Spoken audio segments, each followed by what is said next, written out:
अर्थ खात्यानं निधी अडवल्याच्या आरोपांच्या वादाला आता विविध फाटे फुटत आहेत। सचिन बंडगर यांचा एक व्हॉट्सअप मेसेज व्हायरल होतोय, ज्याद्वारे लक्ष्मण हाके यांनी त्यांच्या चालकाचा पगार 2 वर्ष अडवला आणि तो मागणी केल्यानंतर त्यांच्या कुटुंबाला धमकावल्याचाही दावा अमोल मिटकरी यांनी केलाय। पाहूयात एक रिपोर्ट। तो जो स्क्रीनशॉट होता तो मी काल व्हॉट्सअपला टाकला आणि हाक्याचा काही एक कारनामा नाही। ड्रायव्हरचा पगार दिला नाही तर ड्रायव्हर कोर्टात जाईल, पोलीस स्टेशनला जाईल। तुझे जे नकली केस आहेत तेच तुला काढून लोकांना दाखवावे लागतील की मी किती नकली माणूस आहे। आणि हे असले कावळी, मांजरं, कुत्री हे सामने आले ना, अशी झडकावत जायचं, पुढे निघायचं। तुझ्यासारख्या रिकाम चोटाला सांगावं की कशा करता, फक्त तुझ्यासारख्या नकली डिग्र्या घेऊन फर्ग्युसन कॉलेज आणि राज्य मागास आयोगावर गेलो नाही। एका कानाखाली वाय आणि दुसऱ्या कानाखाली झेड मिळेल लवकरच। त्यानं पॅन्ट घातल्यावर पण वाय आणि झेड दिसेल अशा पद्धतीचं मंजन त्याला आम्ही देणार। त्याच्यासोबत असणारी लोक जी होती त्यांनी मला फोन करून सांगितलं की हा वैयक्तिक फार वैफल्यग्रस्त झालाय, हा आता जरा जास्त प्यायला लागलाय। मी दारू पितो, तुम्ही काय मूत पिता का? काय पिता तुम्ही? तुमच्या पक्षातले कोण पित नाहीत? निधीवरून अजित पवारांच्या राजीनाम्याची मागणी करणारे हाके रोज नवनव्या आरोपांनी चर्चेत राहतात। हाकेंनी ड्रायव्हरचा 2 महिन्यांचा पगार थकून त्याला धमकावल्याचा आरोप अमोल मिटकरी यांनी केलाय। सचिन बंडगर नावाच्या चालकाचं एक व्हॉट्सअप चॅट व्हायरल होत आहे। दादा, मी हाके सरांसोबत गेली 5-7 वर्षांपासून आहे। ड्रायव्हर आणि सोशल मीडिया हे मी एकटा बघत होतो। हाकेंनी मला तुझ्या पत्नीला नोकरी लावून देण्याचं आश्वासन दिलं, गोडगोड बोलून माझा वापर केला। 2 वर्षाचा पगार आणि सोशल मीडियाचे ठरलेले पैसेही दिले नाहीत। हा व्यक्ती समाजाच्या नावावर स्वतःचं घर भरतोय। माझ्याकडेही पुरावे आहेत। मी पोस्ट केली तेव्हा दबाव आणला गेला। माझ्या भावाला फोन करून हाकेंनी धमकी दिली। मला Y+ सुरक्षा आहे, मी केस करीन म्हणून हाकेंनी धमकावलं। त्यात सोशल मीडिया सांभाळणं, ड्रायव्हर की सांभाळणं याचा 2 वर्षाचा जो पगार आहे तो या हाक्यांनी त्यांना दिला नाही। उलट त्यांच्या भावाला फोन करून मला Y+ सुरक्षा आहे, मी तुझ्यावर केस करेल अशी त्यांनी धमकीसुद्धा त्या परिवाराला दिल्याचं मला स्वतः सचिन बंडगर यांनी व्हॉट्सअपवर सांगितलेलं आहे। तर तू जर त्यांच्या परिवाराला धमक्या देत असशील तर त्यांच्यासोबत राष्ट्रवादी काँग्रेस पक्ष खंबीर आहे। त्यांच्या केसाला हात लावणं तर दूर, तुझे जे नकली केस आहेत तेच तुला काढून लोकांना दाखवावे लागतील की मी किती नकली माणूस आहे। अर्थ खात्यानं बेकायदेशीररित्या निधी रोखला असेल तर तक्रार का करत नाहीत, यावर हाके तक्रारीऐवजी जनआंदोलन पुकारण्याचं म्हणतायत। आणि त्यांच्या ड्रायव्हरवरून जे आरोप होत आहेत त्यावर हाकेंनी मी बेकायदेशीर वागलो असेल तर तो तक्रार करेल असा दावा केलाय। खरं तर या संदर्भातली काही तुम्ही लेखी तक्रार केली का? आम्ही जनतेच्या दरबारात जातोय, आम्ही जनतेला समजावून सांगतोय। ही मूवमेंट आहे, ही चळवळ आहे। अरे आम्ही जनतेच्या दरबारात जातोय ना, सांगतोय ना मीडियाच्या माध्यमातून। ड्रायव्हरचा पगार दिला नाही आम्ही त्याला उघड करू म्हणजे असं ट्विट केलं। ड्रायव्हरचा पगार दिला नाही तर ड्रायव्हर कोर्टात जाईल, पोलीस स्टेशनला जाईल, त्याला काही तथ्य वाटलं तर मला अटक करतील। बरं, आम्ही लेखी तक्रार दिली, निर्णय कोण घेणार आहेत? त्याच्यावर सायनिंग अथॉरिटी कोणाची आहे? तो विषय कुठं चर्चेला जाणार आहे? तर काय असेल तर ते जातील ना कोर्टात। कायद्याचं राज्य आहे, कायदा काय माझ्यासाठी वेगळा आहे का? मी जर इरेग्युलर वागलो असेल मी जेलमध्ये जाईल, तू कशाला टेन्शन घेतोय?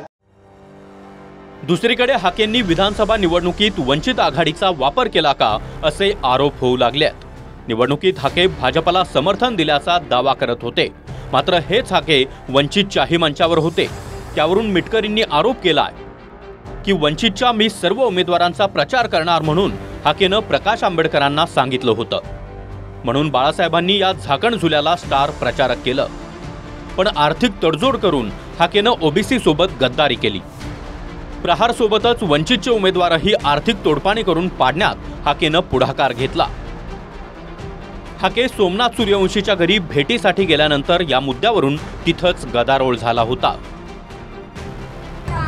मुख्यमंत्र्यांना भावना पोहोचवणारे नाही तर मुख्यमंत्र्यांचे हस्तक बनवून लक्ष्मण हाके काम करतात। ज्या वाल्मिकांनी आपल्या समाजाच्या सोनेचा खून केला त्यांचं समर्थन हे लोक करतात, वाल्मिकांचं समर्थन करतात आणि आपल्या आंबेडकरी समाजाची दिशाभूल करतात। आणि इलेक्शन मध्ये सांगितलं होतं बीजेपीला मतदान करा, हे लोक आपल्या मागे पाठीमध्ये जाणार, ही भूमिका मांडणार, हे सरासर अन्याय। अहो लक्ष्मण हाके, तुम्ही बाजू तर घेतच आहात, परंतु आमचं तर पुढे जाऊन मत आहे की तुम्ही भारतीय जनता पार्टीचे सोंगाडे आहात।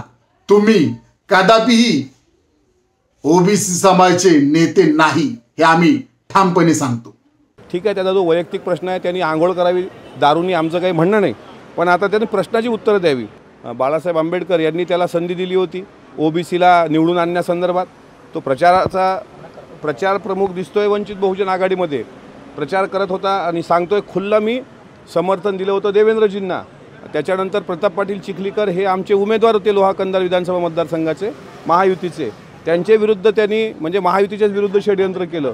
भोकर विधानसभा मतदारसंघाबद्दल तर स्वतः ॲडव्होकेट कुंटे यांनी त्या पद्धतीनं पत्रकार परिषद घेऊन सगळी मांडणी केलेली आहे. त्याच्यावर काही तो बोलायला तयार नाही. मी दारू पितो, तुम्ही काय मूत पिता का? काय पिता तुम्ही? तुमच्या पक्षातले कोण पित नाहीत? काय पिता तुम्ही? मी दारू पितो आणि तुम्ही मूत पिता. टेबलवरती काहीतरी हे आहे काय, याच्याद्वारे ते दाखवलं जातंय. तुम्ही दारूचे कारखाने चालवतात ते कोण बोलणार? दारूचे कारखाने हे चालवत नाहीत. सरपंच संतोष देशमुख हत्येवेळी हाकेंनी वाल्मिक कराडची बाजू घेतली. तेव्हा गृह खातं वा सरकारवर टीकेऐवजी हाकेंनी विरोधकांना सवाल विचारले.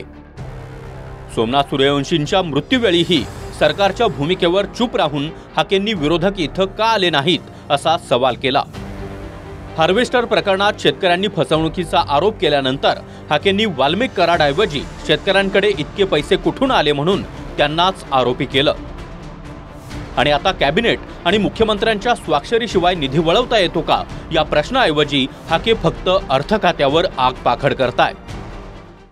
अजितदादाचा खांदेपालट करा, द्या दुसऱ्याला खातं आणि सांगू सामाजिक न्याय खातं द्या एकनाथराव शिंदेंना, धडाडी कामाची, आणि केंद्रातल्या द्या नितीनजी गडकरींना. तो अजितदादा पवार हा सामाजिक असंवेदनशील माणूस आहे. त्यामुळे देवेंद्र फडणवीस साहेब, आम्ही तुमच्याकडे बघून आम्ही तुम्हाला मतं दिले, तुम्हाला मुख्यमंत्री केले. मी खूप देवेंद्र फडणवीस साहेबांचा रिस्पेक्ट करणारा, आदर करणारा माणूस आहे आणि आम्हाला ज्या अपेक्षा आहेत त्या देवेंद्र फडणवीसांकडून आहेत. माझी लढाई अर्थ खात्याबद्दल आहे. कोण आहे अजितदादा? लाज वाटते अशा अर्थमंत्र्याची. अजितदादा पवार अमित शहांच्या रिचार्जवर चालतो, ते विचार म्हणावं पहिलं. आमच्या बाबतीमध्ये निर्णय घेताना, निधी देताना तुमच्या हाताला लखवा मारलाय का अजितदादा पवार? अरे बोला ना, बजेट देत नाही तुमचा अजितदादा.